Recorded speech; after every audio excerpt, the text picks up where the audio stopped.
Guangzhong, a prominent poet, essayist, and translator whose best-known work, Nostalgia, came to symbolize the aching separation, displacement, and longing for cultural unity felt by many in mainland China and in the Chinese diaspora, died on December 14 in Kaohsiung, Taiwan. He was 89. A statement by Kaohsiung Medical University Chungho Memorial Hospital, where he died, said the cause was respiratory failure. Mr. Yu was a young college student in mainland China when his family joined the wave of nationalists who fled to Taiwan after they were defeated by Mao Zedong's communists in the Chinese Civil War in 1949. He flourished in his new home, finding success as a poet and a scholar. But like many exiled Chinese who had left behind relatives, friends, and homes, he could never quite shake his yearning for the motherland. The Yellow River flows torrential in my veins. China is me, I am China, Mr. Yu wrote in the poem Percussion in 1966. Though Taiwan and mainland China are separated only by a narrow strait, travel between the two was largely prohibited after 1949. By 1971, Mr. Yu said, he was tormented by the uncertainty of when, if ever, he would be able to return to his ancestral homeland. It was under that kind of pressure that I wrote Nostalgia, he told Phoenix TV, a Hong Kong broadcaster, in 2014. It only took me 20 minutes to write because the feeling had been in my heart for over 20 years. The poem, which has been included in the standard literature curriculum in China and Taiwan and taught to generations of students, subtly but powerfully draws on imagery familiar to a generation of homesick Chinese. Even today, many Chinese young and old can recite the poem. Here in its entirety, he was one of the most accomplished writers not only in Taiwan but in modern Chinese literature, said Sung Sheng Yvonne Chong, a professor of Chinese language and culture at the University of Texas at Austin. He could combine images from Tang Dynasty poetry with this kind of daring, Western modernist aesthetic. During a visit to the United States in 2003, the Chinese premier at the time, Wen Jiabao, quoted Nostalgia in a discussion to make the case for an eventual reunification with Taiwan, which the Communist Party considers to be a part of China. The shallow strait, Mr. Wen said, using the Chinese phrasing from Mr. Yu's poem, is our greatest nostalgia and biggest sadness.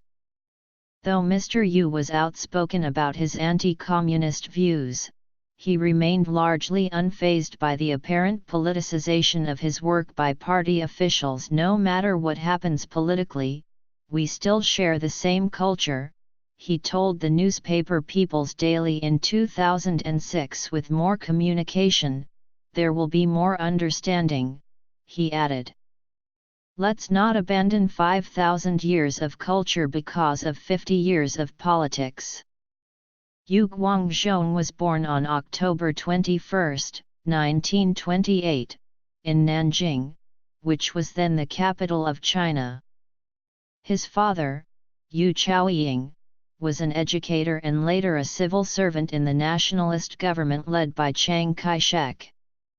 His mother, Sun Qiajun, was a teacher in the southern province of Fujian when she met Mr. Yu's father. Through his father, Mr. Yu also had a half-brother, Yu Guanjia, who died in childhood. Mr. Yu was 9 when his family fled their home following the Japanese invasion of Nanjing in 1937, moving from city to city as the Sino-Japanese War, and later the Chinese Civil War, engulfed the country. In 1949, he was a student at Jinling College when he moved with his family for a final time, fleeing to Taiwan in 1950 by way of Hong Kong. His first collection of poetry, Elegy of a Boatman, was published in 1952, the same year he graduated from National Taiwan University. Mr. Yu had a passion for Western literature, and in 1957 he published his Chinese translations of Ernest Hemingway's The Old Man and the Sea and Irving Stone's Lust for Life. After graduating from the University of Iowa's acclaimed creative writing program in 1959, he returned to Taiwan to teach and joined a modernist literary movement, alongside other writers like Pai Xianyong and Wang Wengxing. Beginning in 1975, he taught Chinese literature at the Chinese University of Hong Kong for 11 years before returning to Taiwan, where he taught Western literature at National Sun Yat-sen University in Kaohsiung for 32 years, until his death. Mr. Yu was prolific, publishing more than 50 books of poetry, prose, criticism, and translations over 7 decades. He traveled frequently.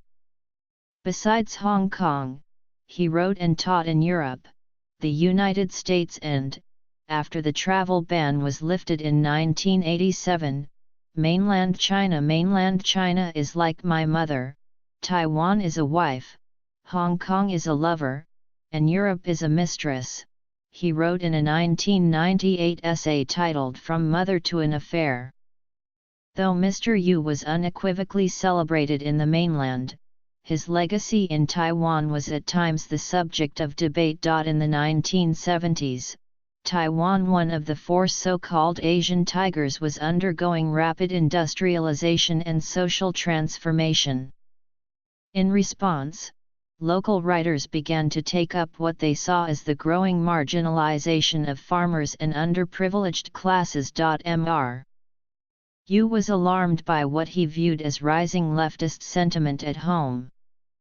So in 1977, with Cold War-era tensions still high, he ignited a debate in Taiwanese literary circles with an essay called The Wolves Are Here, in which he accused several writers of supporting proletarian values, like those espoused in Communist China. At a time when even a hint of communist sympathies could invite harsh punishment and a prison sentence in Taiwan, it was a damning charge.